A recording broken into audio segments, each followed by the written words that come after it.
Menutup akhir tahun, Bea Cukai Sumbaktim melaksanakan pemusnahan barang menjadi milik negara hasil penindakan di sejumlah wilayah, mulai dari Tanjung Pandan, Jambi, Pangkal Pinang, hingga Palembang. Nilai barang yang dimusnahkan mencapai lebih dari 45 miliar rupiah, dengan potensi kerugian negara yang berhasil diselamatkan lebih dari 8 miliar.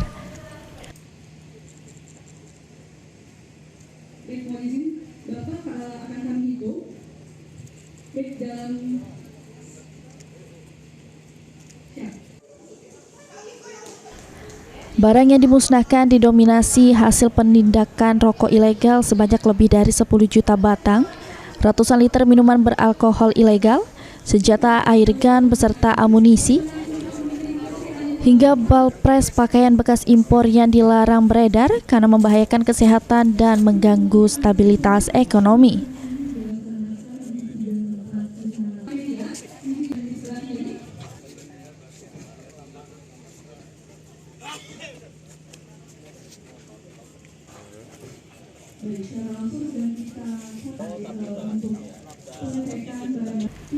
Pemusnahan ini merupakan bentuk penegakan hukum dan komitmen Bea Cukai sebagai community protector untuk menjaga keamanan masyarakat serta penerimaan negara.